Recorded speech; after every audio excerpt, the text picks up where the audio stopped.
Dhoraji BJP leader Jaysukh Thesiya municipality के खराब कामों और करप्शन के खिलाफ मैदान में उतरे। गंभीर आरोप है कि अधिकारियों और कॉन्ट्रैक्टर की मिलीभगत से खराब काम हो रहे हैं। बीजेपी के चुने हुए मेंबरों ने खुद गांधीनगर में मुख्यमंत्री और प्रदेश अध्यक्ष को करप्शन के मुद्दे पर लिखकर शिकायत की। हाल ही में म्यूनिसिपैलिटी के मेंबरों ने शमशान घाट में हो रहे खराब क्वालिटी के काम को रुकवाया और बिल का पेमेंट भी रोक दिया। बीजेपी मेंबरों ने धोराजी के लोगों को भरोसा दिलाया कि वे करप्शन और खराब काम बर्दाश्त नहीं करेंगे। जयसुख थेसिया धोराजी भाजप अग्रणी मारे खास आज ये जणाववानुं छे कि भारतीय जनता पार्टी द्वारा ज्यारे મને जवाबदारी સોંપવામાં આવી એ બધી રીતે પૂર્ણ કરેલી છે।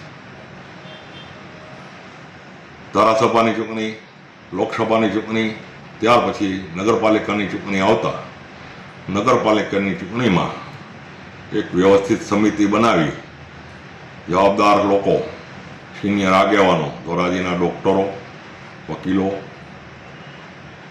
અને બૌદ્ધિકો દ્વારા અને ધોરાજી શહેરના નામાંકિત સ્કૂલના લોકો બધા દ્વારા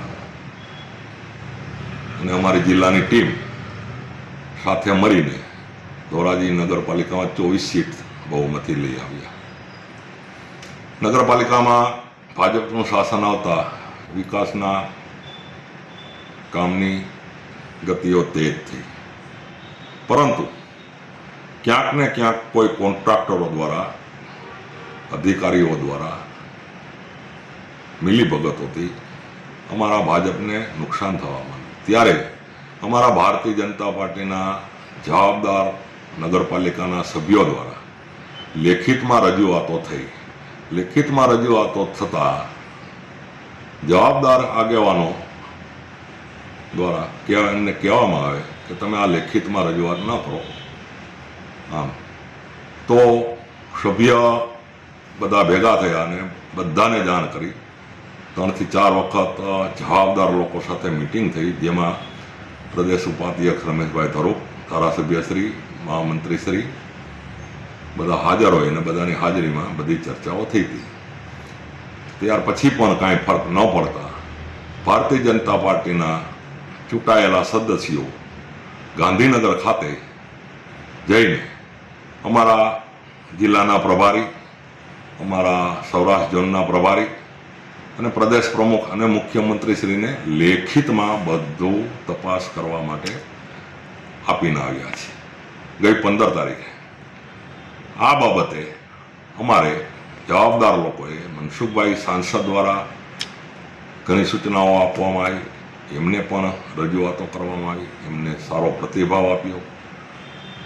પરંતુ છેલ્લે હમણાં ગઈ 18 તારીખે અમારા ભારતીય જનતા પાર્ટીના સભ્યો સ્મશાનની મુલાકાતે ગયા તો ત્યારે ત્યાં કામ નબળું થતું હતું અને એકદમ ખરાબ કામ, એકદમ હલકું કામ। ત્યારે ને ત્યારે ભારતીય જનતા પાર્ટીના એ ચૂંટાયેલા સભ્યોએ એ કામને સ્ટોપ કરાવ્યું। જવાબદાર અધિકારીને ફોન દ્વારા, મૌખિક રૂબરૂ દ્વારા કામ સ્ટોપ કરાવી, પેમેન્ટ સ્ટોપ કરાવી અને એ બધો માલ હલકી ગુણવત્તાનો ઉપરાવી અને ટેન્ડરની શરતો મુજબ કામ કરવા જણાવેલા।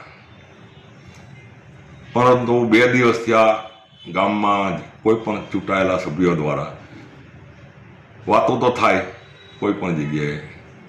જ્યારે અમારા એડવોકેટ ચંદુભાઈ સિરોયા જે પણ શહેરનો વિકાસ ઈચ્છે તો એમને જ્યારે મીડિયામાં કહ્યું ત્યારે દુઃખ થયું, કારણ એ શહેરનો વિકાસ ઈચ્છે અને એની રજૂઆત, એની વાત સાચી છે।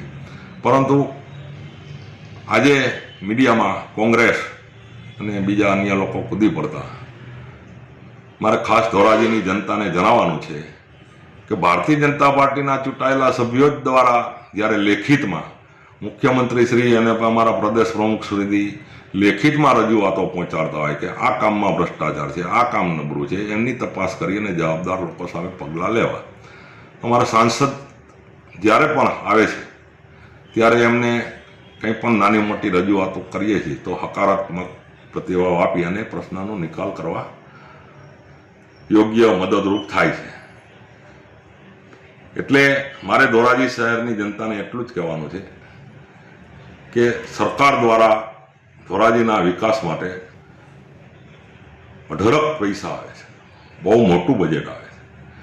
જ્યારે એમાં વ્યવસ્થિત વપરાય તો સૌ સુધરાઈમાં ચૂંટાયેલા સભ્યોની જવાબદારી હોય છે અને પોતે ઈચ્છતા પણ હોય છે કે મારા વોર્ડમાં સારા કામ થાય.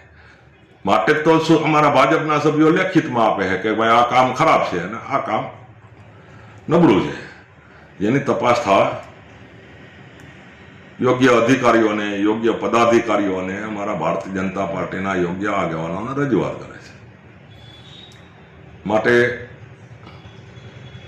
આ નગરપાલિકામાં હાલ પછી જે કાંઈ એવા કામ હશે તો નગરપાલિકાના ચૂંટાયેલા સભ્યો સૌ સાથે મળીને ભ્રષ્ટાચારને કામને અથવા તો નબળા કામ થતા હશે તો એમાં રોક લગાવશે એવી મારી સૌ સભ્યોને તેમજ શહેરના જવાબદાર પદાધિકારીઓને વિનંતી છે.